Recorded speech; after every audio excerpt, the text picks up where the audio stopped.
খবরটা আমি কেন পিক করেছি এবং আমার কাছে একটু ইন্টারেস্টিং লেগেছে।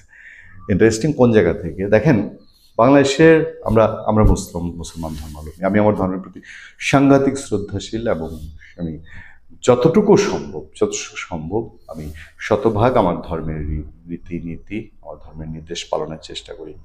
কিন্তু এই বাংলাদেশে অনেকে ইসলাম বলতেই চোখ বন্ধ করে, কেউ হয়তো পাকিস্তান বুঝে, কেউ হয়তো সৌদি আরব বুঝে, কেউ মিডিল ইস্টের কোনো কোনো দেশ বুঝে। আমরা মিডিল ইস্টের দেশগুলোতে ঘুরে দেখেছি, বাহরাইন, দুবাই বা কাতার, এসব দেশের কালচার যদি সত্যিকার অর্থে চোখে গিয়ে দেখতেন এবং সেই সব দেশে আরব শেখরা আসলে পরে তারা কি করে, আমি আমার নিজের স্মৃতি আছে, আরেকদিন কোনদিন সুযোগ হলে আমি বলবো। আমি একবার একটি সাংঘাতিক রকম তিক্ত অভিজ্ঞতা নিজের চোখে দেখেছি ওমানের সালালা বন্দরে একটা 5 তারকা হোটেলের একটা রেস্টুরেন্টে কি করে সুযোগ পেলে তারা ইন্দোনেশিয়ান নারীদেরকে দেখলে, ইন্ডিয়ান নারীদেরকে দেখলে, সৌদি আরবের শেখের সন্তানেরা, এটা নিজের চোখে না দেখলে বিশ্বাস করতাম না। যাক, খবরটা যেটা পিক করা হয়েছে সেই খবরটা ইত্তেফাকের। সৌদি আরবে খোলা হচ্ছে নতুন 2 মদের দোকান।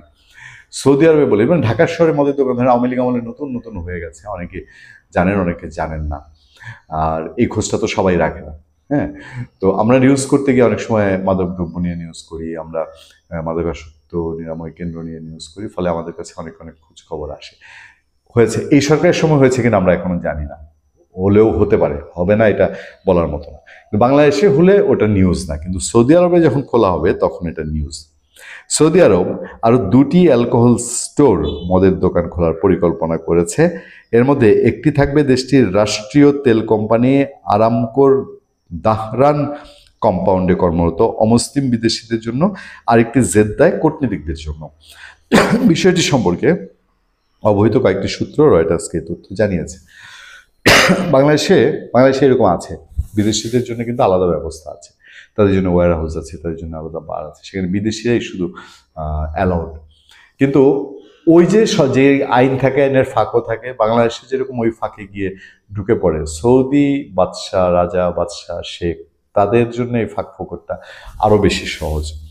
এই পরিকল্পনার কারণ ক্রাউন প্রিন্স মোহাম্মদ বিন সালমানের নেতৃত্বাধীন সংস্কার প্যাকেজের আরেকটি বড় ধাপ, যার মাধ্যমে ধীরে ধীরে কঠোর বিধিনিষেধ শিথিল করা হচ্ছে এবং দেশকে আরো উন্মুক্ত করার চেষ্টা করা হচ্ছে। গত বছর সৌদি আরব রাজধানী রিয়াদে অমুসলিম কূটনীতিকদের জন্য একটি মদের দোকান চালু করে, যা 73 বছর আগে নিষেধাজ্ঞা জারির পর প্রথম এমন উদ্যোগ। কূটনৈতিক মহলে দোকানটির অবস্থান বুজ বাংকার নামে পরিচিত। আরও বলা হচ্ছে, দাহরানে নতুন দোকানটি আমার আরামকোর মালিকানাধীন একটি কম্পাউন্ডে স্থাপন করা হবে এবং সেখানে আরামকোতে কর্মরত অমুসলিম বিদেশি প্রবেশাধিকার পাবেন। আরেকটি দোকান জেদ্দার কনসুলেট সমূহের কূটনৈতিকদের জন্য চালুর পরিকল্পনা রয়েছে। 2টি দোকানই 2026 সালে খোলার কথা থাকলেও এখনো কোনো আনুষ্ঠানিকতা সময় জানানো হয়নি। সৌদি সরকারের গণমাধ্যম শাখা বা আরামকো কেউ এই বিষয়ে কোনো মন্তব্য করেননি। রিয়াদ স্টোর খোলার আগে অ্যালকোহল পাওয়া যেত কূটনৈতিক ব্যাগেজ, কালোবাজার বা বাসায় নিজের তৈরি ব্যবস্থার মাধ্যমে। উপসাগরীয় দেশগুলোর মধ্যে কুয়েত ছাড়া বেশিরভাগ দেশেই কিছু সীমাবদ্ধতা নিয়ে অ্যালকোহল বৈধ।